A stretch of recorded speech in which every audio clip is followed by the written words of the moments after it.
गोड्डा नगर परिषद अध्यक्ष भी हमारे व्यक्तिगत हमारे परिवार से हैं, लेकिन जब आज आप मुखर होकर के ऐसे हम इन सभी बातों पर हमको किसी का दिल दुखा करके प्रतिक्रिया देने की मंशा हमारी रहती नहीं है, लेकिन आज जब जिले में ज्वलंत समस्या है तो हम आपको बस इतना ही कहना चाहेंगे कि हेमंत सरकार में कानून का राज है।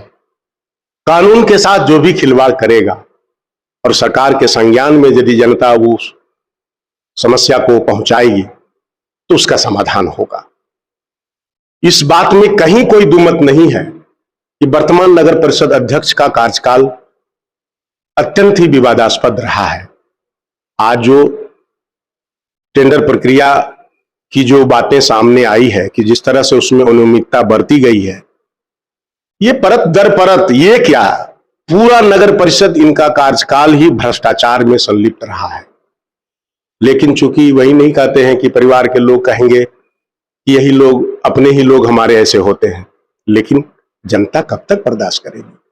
और आप जानते हैं कि पूरे गोड्डा जिला की सबसे बड़ी आबादी शहर के अंदर बसती है और सभी समाज के लोग रहते हैं। एक हमारा ये पिछड़ा जिला है, इसे आगे ले जाने का हमारी सरकार की मानसिकता रही है, लेकिन वर्तमान अध्यक्ष बराबर अपनी मनमानी और कहा जाए कि इनका व्यापारिक सोच है, क्योंकि ये व्यापारी नेता माननीय निशिकांत दुबे जी के ही संपर्की हैं और व्यापार करना इनका उद्देश्य है। गोड्डा लोकसभा की सेवा और गोड्डा नगर परिषद की सेवा का इनका मकसद मुझे नहीं लगता है। चाहे बहुत सारा शिकायत है, चाहे ये टेंडर का शिकायत हो, चाहे आपका जो प्रधानमंत्री आवास का जो प्रक्रिया रहा हो, या पिछले दिनों नगर परिषद के अन्य वार्ड के सम्मानित निर्वाचित प्रतिनिधि के साथ में जो इनका बिहेव रहा है, जो जिस तरह से नगर परिषद के आपको पता होगा, कोई पिंकी देवी कोई जो वार्ड परिषद सदस्य है, उन्होंने इनके ऊपर बहुत ही घिनौने दफा का केस भी किया था। और हर तरह से इनकी बातें जो सामने आ रही है, ये अपने नगर परिषद को चारागाह बना लिए हैं। ये अपने से ही नगर परिषद अध्यक्ष हैं, अपने से ही ये कार्य निर्धारण करते हैं, अपने ही मशीनरी सामग्रियों का उपयोग कर सारे सरकारी लाभ को एकमुश्त ये अपने झोली में भर रहे हैं। और वो दिन दूर नहीं है जब ये मैटर सामने आया है तो और सारे मैटर का होगा। आप देखिए पिछले दिनों बराबर गोड्डा, मैंने कहा कि गोड्डा नगर परिषद के अंतर्गत वार्ड नंबर 8 गोढ़ी घाट गोढ़ी माल जो है, जहां हजारों की संख्या में आबादी है, नक्शे में और पर्चे में सरकारी भूमि सड़क के लिए उपलब्ध है, लेकिन वहां आज बरसात के दिनों में लोगों का घर में रहना मुश्किल है और वो नगर परिषद का टैक्स भरती है, लेकिन उन सुविधा से उनको लेना देना नहीं है। ऐसा कौन सा कार्य करें जिससे ज्यादा लाभ स्वयं उनको प्राप्त हो सके, इसके लिए वो चिंतित रहते हैं। जगह जगह मास्क लाइट लगता है, 3 महीना नहीं जलता है, वो खत्म हो जाता है। 1 का 3 का वाउचर बनता है। नॉमिनेशन प्रक्रिया हो, चाहे आप जो कहते हैं कि किसी भी चीज को सप्लाई के लिए जो कानून बनता है, उसके लिए जो आप कोटेशन के माध्यम से भी अगर लोग काम करते हैं तो वो भी महज खाना पूर्ति होती है। जो भी पदाधिकारी है आते हैं, उस पदाधिकारी को इनको कोई सामाजिक कार्यों से मतलब है।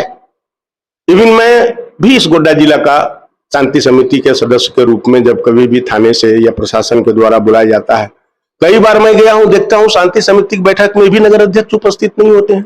सरकारी कार्यक्रमों में आप लोग मीडिया के लोग हैं, उनसे उसका कोई लेना देना नहीं है। ये एकमात्र ही मकसद बना लिया है कि हम कैसे नगर परिषद के कार्यों के माध्यम से लूट करके अपना खजाना भरे। बड़ी दुखद बात है। और आज आपने जब सवाल कर दिया दीपक जी, तो हम अगर नहीं बोलते हैं तो हम एक कहा जाए कि एक पार्टी के कार्यकर्ता, एक पार्टी के सिपाही होने के नाते हम अपने आप में अन्याय करेंगे। इसलिए हम आपको ये बोलना चाहते हैं और आपके सवाल के जवाब में यही कहना चाहेंगे कि गोड्डा नगर परिषद भ्रष्टाचार का, अनियमितता का और सरकारी नियमों की धज्जी उड़ाने का ये समूचा इनका यहाँ पर इनके कार्यकाल का इतिहास बन चुका है। पदाधिकारियों को दिग्भ्रमित करके, उनको क्षणिक लाभ पहुंचा करके, उनको घर पर आमंत्रित करके, ये भी लोगों के सामने है कि नगर पालिका के पदाधिकारी जो पिछले वाले थे वो बीमार पड़ गए, तब ये संवेदनाओं में व्यक्त करके उनका इलाज करा करके उनकी संवेदना लूट लेते हैं ताकि उनके किसी कार्य का वो अवरोध उत्पन्न ना करे। कोई अच्छे पदाधिकारी जो भी माननीय एसडीओ साहब हैं वही अभी कार्यपालक पदाधिकारी के चार्ज में हैं। हम पिछले दिनों कई दिन देखें कि गाड़ी कहीं पर लगी हुई है, तो इस तरह से ये पदाधिकारियों को भी हमको लगता है अपने जाल में फंसा लेते हैं और जो चाहते हैं वो करते हैं।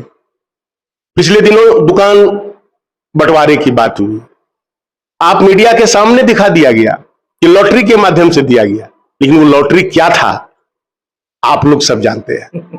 महज एक दिखावा, जिसको देना था वो पहले से तय था।